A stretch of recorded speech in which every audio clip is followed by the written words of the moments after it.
Having to introduce Angela Davis may be the hardest assignment I've ever been given. She has been an activist her entire life. She is a professor, a feminist, a prison abolitionist, a Marxist, and a revolutionary. She has been a political prisoner and has been on the top of the FBI's most wanted list. Let's go over some of these identities and the core beliefs behind them. Prison abolition is the idea that reform within the current justice system will not be able to enact justice. However, prison abolition does not call for the immediate closure and dismissal of all police officers and all prisons. They do still advocate for reform, but these reforms end in a new system where black and brown bodies are not constantly incarcerated. A big issue with the current prison industrial complex, as Angela Davis called it, is that there may be twice as many people with mental disorders in prison than there are in mental hospitals where they can get help that they need. Many people believe that the idea of prison abolition is utopian and doesn't make sense, but it doesn't happen overnight, and there are real changes that can be made.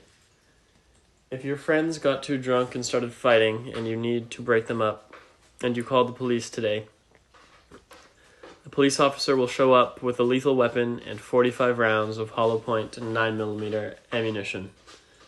That does not help anybody in this situation.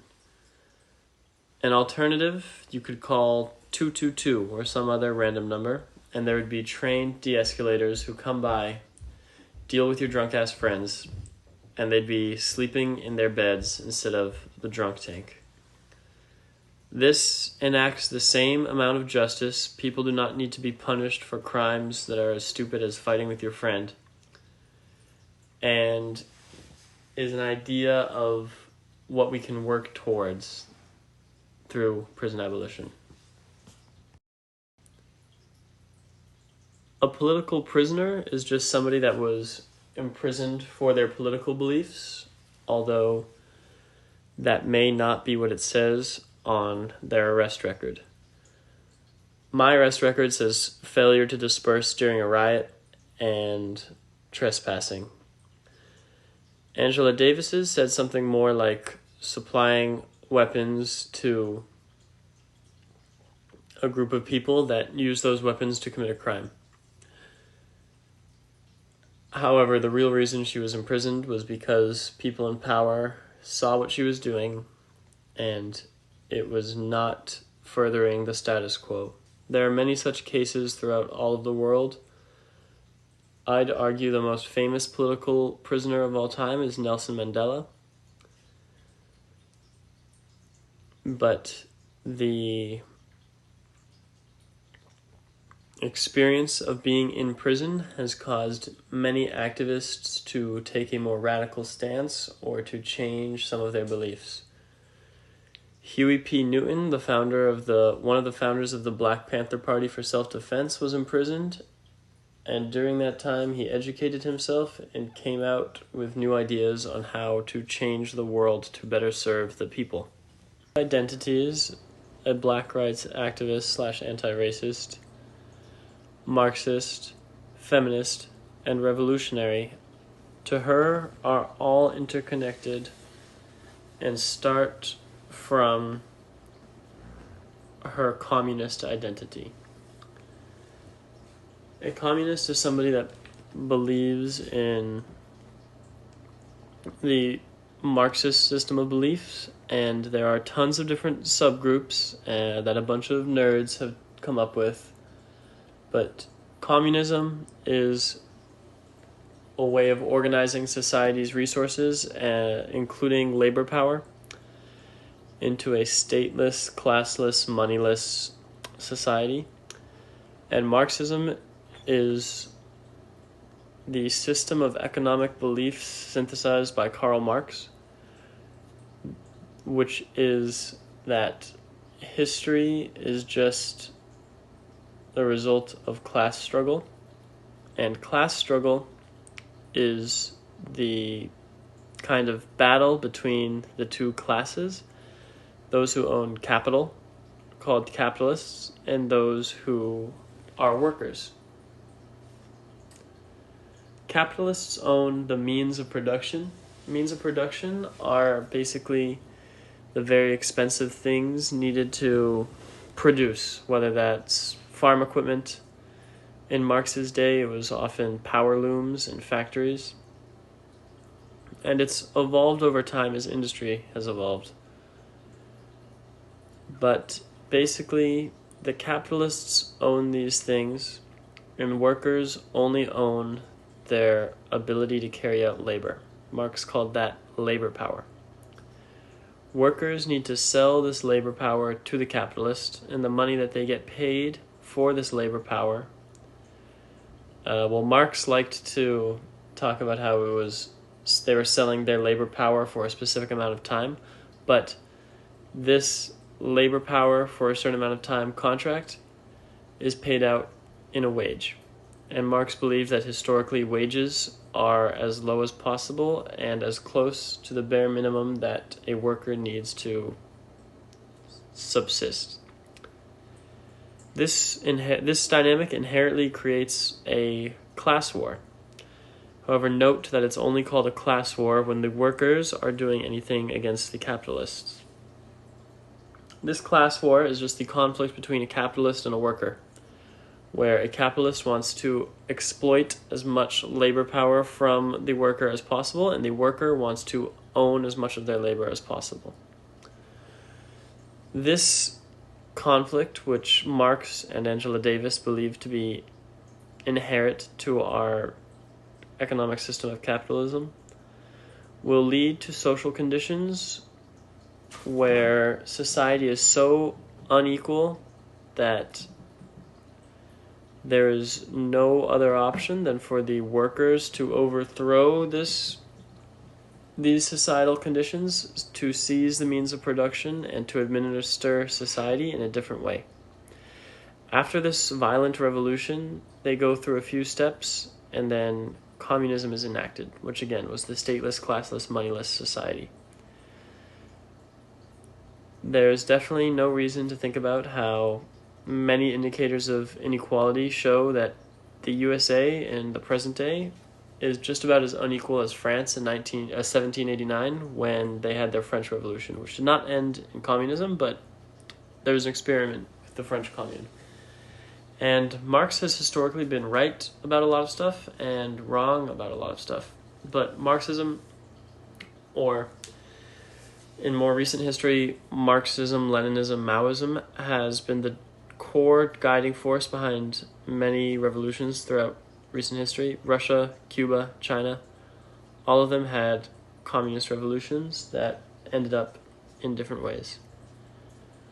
This core belief that Angela Davis held, her agreement with Marx and her ideal of a communist society, guided her towards being a feminist and an anti-racist. She believed that if the workers could be liberated, then all could be liberated regardless of their identity. She was very against so-called glass ceiling or Hillary Clinton feminism, where those with privilege are put on a pedestal and told, okay guys, you just need to break through this glass ceiling and be a good example to all all girls around the world. Her beliefs, which are somewhat class reductionist, are that the liberation of the workers will lead to the liberation of all. And that guided her anti-bourgeois feminism and focusing on raising the floor rather than breaking the glass ceiling, which has been controversial there. I'm sure she's not a fan of Taylor Swift and her billionaire status. I'm sure she's not a fan of Hillary Clinton. While those two women are good role models for young girls, they are good role models and representation for privileged white girls, and that is a very small fraction of girls.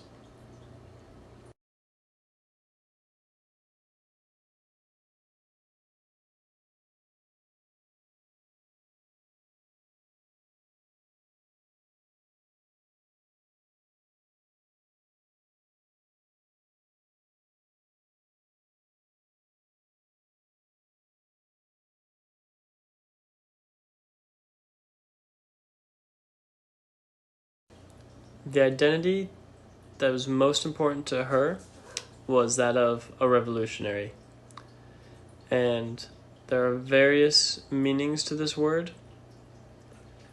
but her working definition was somebody that wants to change our social system from what it is now, or I guess what it was in 1972 when she gave that interview, to what it still is now, despite the work of many, many, many people. A system that serves very few people who own almost everything. I believe she said 8 billionaires own as much as the bottom half of the population, which is disgusting. It is a moral failure of our society, and I don't understand how people can let that happen. But despite this relatively depressing outlook, feudalism lasted for thousands of years. Eventually, kings who were given the right to rule by God, so to say, were overthrown by capitalists. Who's to say that this almost invincible force of capitalism will not be overthrown?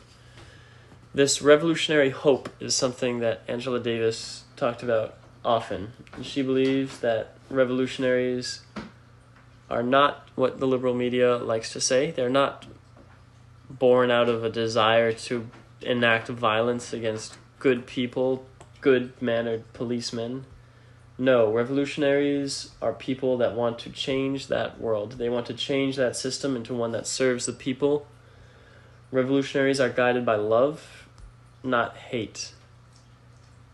They're guided by a desire, a genuine desire, to see the world become a better place. Despite that truth, that revolutionaries are guided by love, President Nixon called Angela Davis a dangerous terrorist.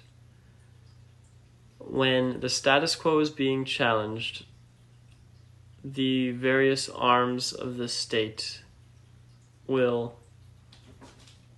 put that down, whether it is by imprisonment, which happened to Angela Davis, through fake news media, which also happened to Angela Davis. People thought she was incredibly violent, and she had a lot of her own thoughts on violence. People loved to ask her about violence, and they missed a lot of context. They ask Angela Davis about violence, but they don't ask the cops that kicked the shit out of her about violence.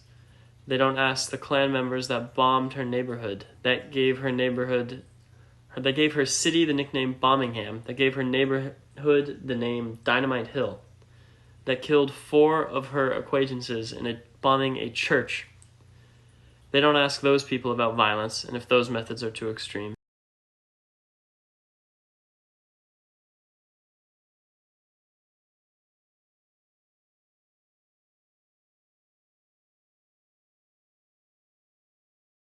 These consist of hearing the walls of her house shake as explosions set off by racists go off. This created her attitude towards violence. Whenever she's asked about violence, about guns, about all of these things, she simply believes that the person asking this question has no idea what a black person in Birmingham had to go through. Her parents needed to carry guns because they were under constant threat of attack by a Klan member. These foundational experiences almost forced her to become an activist. In her autobiography, she said it was a matter of survival. She is among many revolutionary figures who have belonged to a group that was being oppressed. I can't name a white civil rights activist or a male feminist off the top of my head. However, they do exist, and they're extremely important to the movement.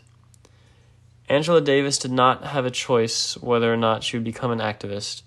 That identity was ordained to her by the circumstances of her birth. And honestly, that's true for everybody. If somebody somehow falls through the cracks within the system's total control over our information, they're able to learn about and empathize with the suffering that is not a symptom of our economic system, but rather one of the basic needs, something that's needed to sustain the system that we live in. And if this person is privileged enough to have the material conditions in which they are able to act on this newfound reality, that person will become an activist, whether or not they want to.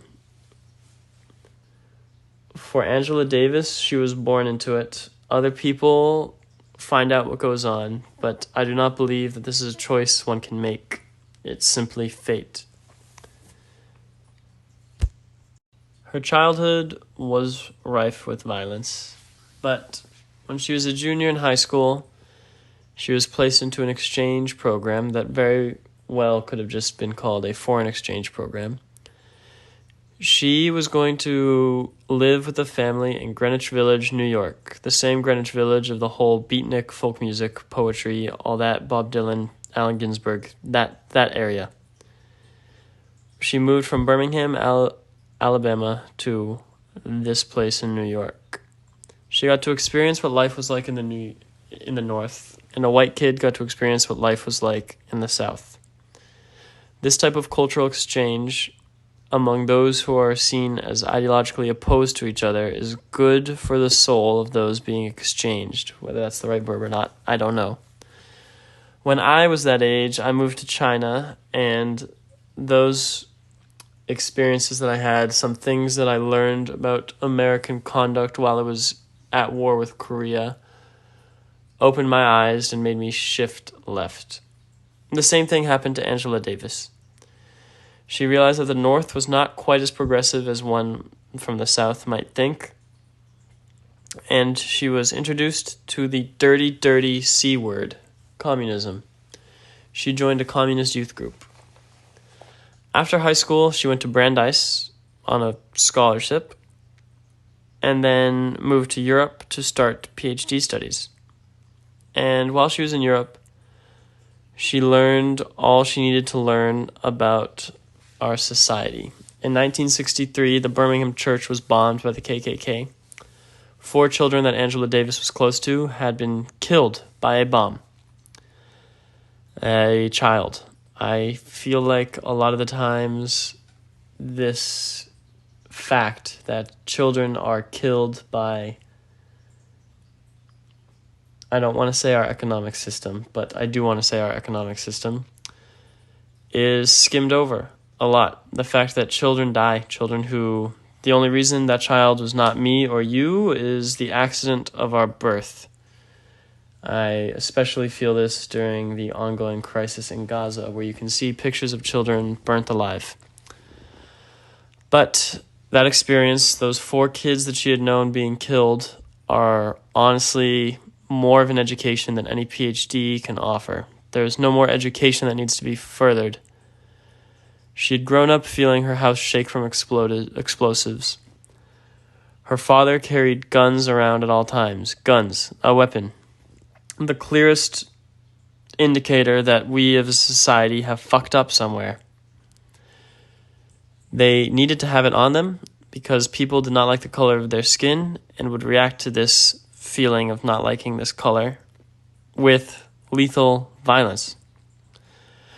Despite all of this knowledge that she gained through her lived experience, she went on to continue her PhD. However, while she was doing her doctorate work, she got the same feeling that I believe many activists get while they're studying. An almost guilt-like feeling that she wasn't involved in, at the time, the newly blossoming Black liberation movement. She said, "My ability to do anything was directly dependent on my ability to contribute something concrete to the struggle." In my experience, this is a feeling many people get, regardless of their political ideas or their involvement. Everybody gets that almost Sartre-esque feeling of nausea, that the world is just not right. Something is wrong. Many people fall for various forms of propaganda, such as there are too many immigrants, too many blah blah blah, whatever. But almost nobody feels that the status quo is finally perfect, things are all good. And it's incredibly difficult to channel this feeling into something productive. In the 60s, Bob Dylan wrote that he saw 10,000 talkers whose tongues were all broken. Angela Davis felt this feeling, but she would not let her tongue stay broken. She moved back to America and got to work. She immediately realized she had no idea what groups to link up with or how to channel her organizational capacity. Again, something people today are still feeling, despite the fact that we have social media.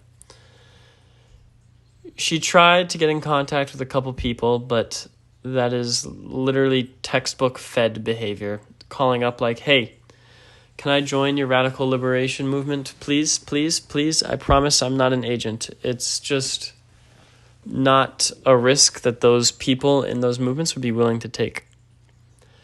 But she waited, and like many people have said, many of these movements start with the students, and she was able to join radical students' organizations.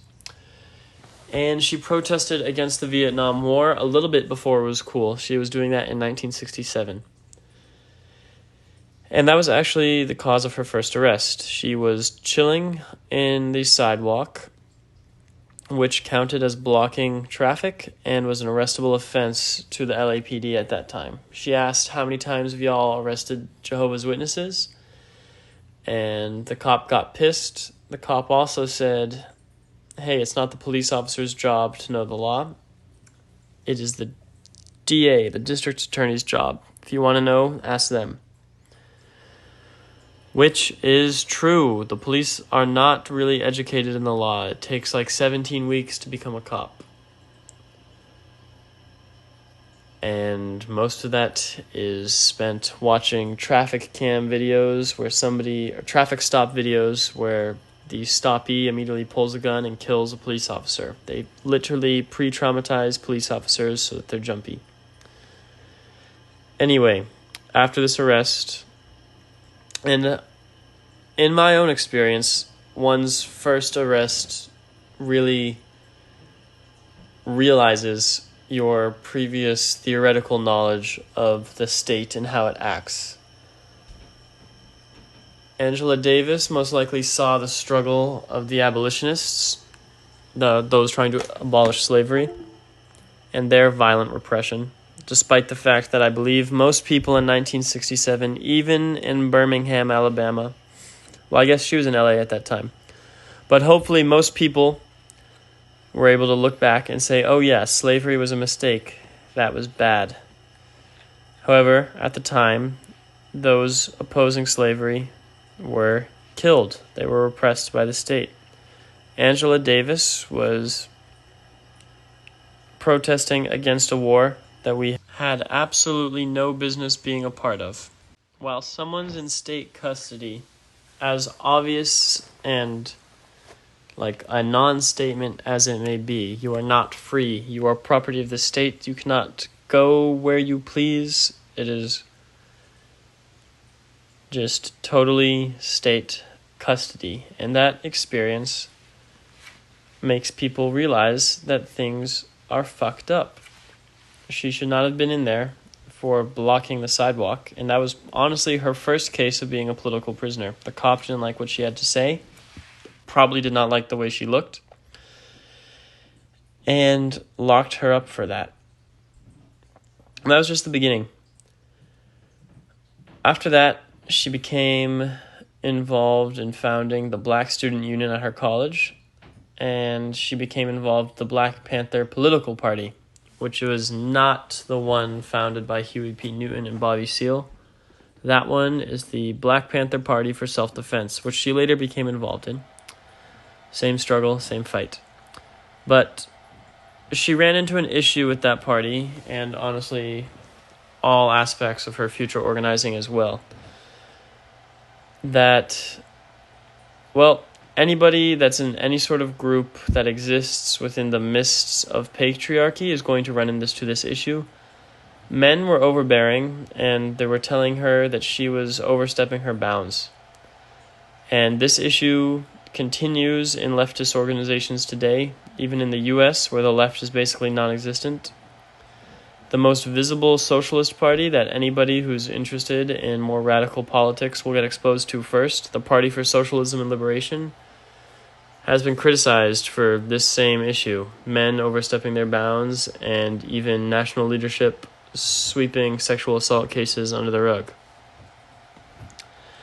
And one of Angela Davis's contemporaries, Vicky Legion, published a book called Constructive Criticism that's used as a guidebook by better organizations that I have no affiliation with and don't know anything about on how to avoid this issue, and I've heard that it's a very good guide in case any of my listeners are interested in what people are learning. After this, she decided that hopping from group to group wasn't going to cut it anymore, and she needed to focus her organization in one area.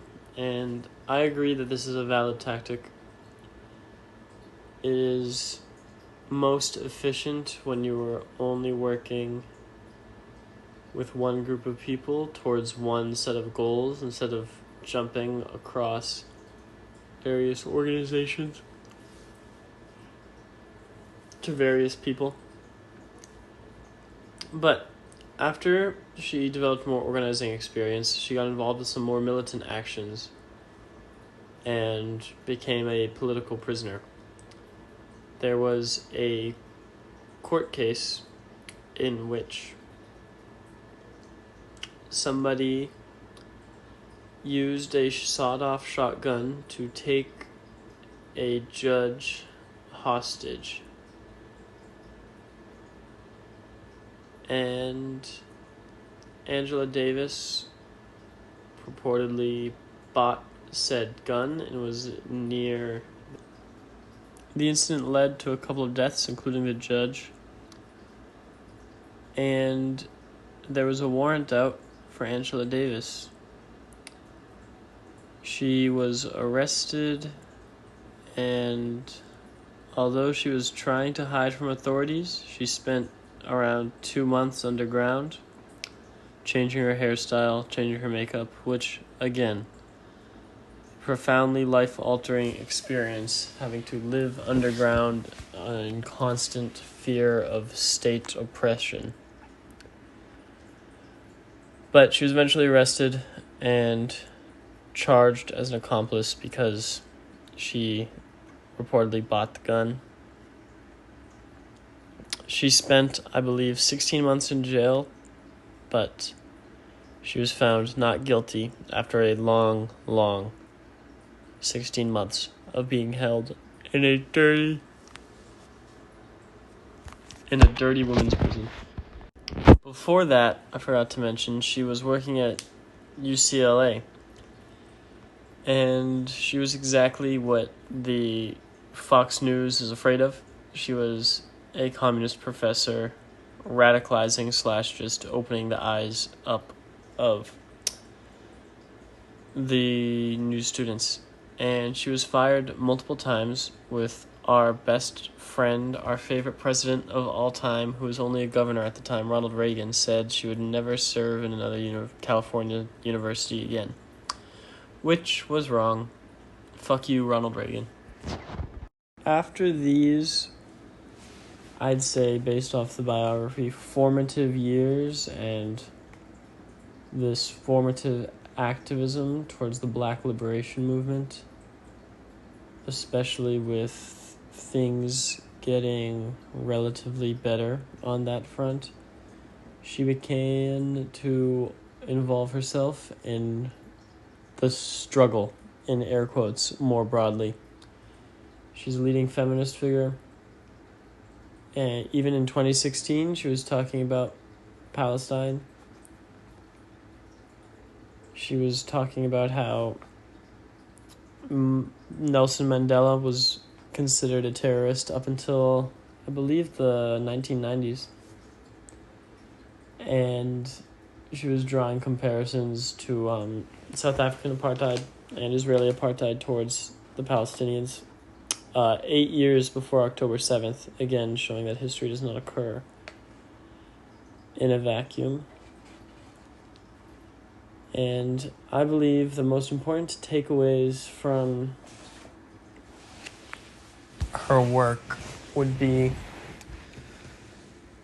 obviously the importance of including women in organizational duties and making sure that the shitty tasks don't disproportionately fall towards women.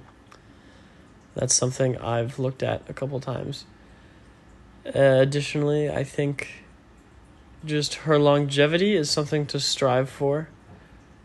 Despite the constant arrests, the constant risking her life, she felt that it was more important to work and potentially die for the people than to work for herself and avoid the struggles, because she could have had a very cushy life with the education that she received, but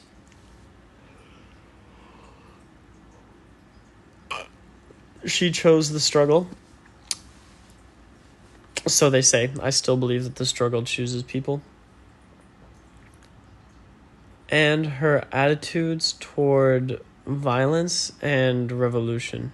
It's very interesting to hear somebody justify violence, especially in a school system where we are taught so much about MLK and his nonviolent actions.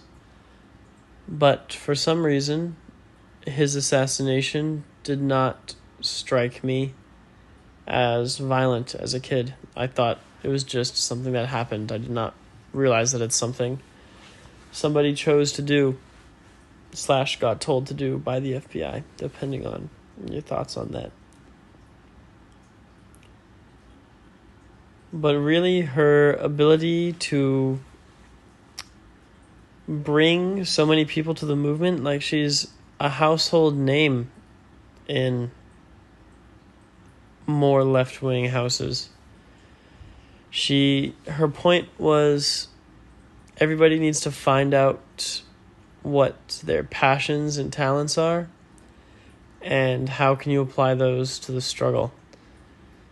As a budding activist, that's definitely something I've noticed, just people using all of their different capacities and skill sets to further the same movement, and it's really a beautiful thing. And I'm sure the community that she's fostered is what's kept her going, because it's quite difficult sometimes. I cannot imagine having to risk being shot. She was held at gunpoint by an insane Black Panther Party for self-defense member.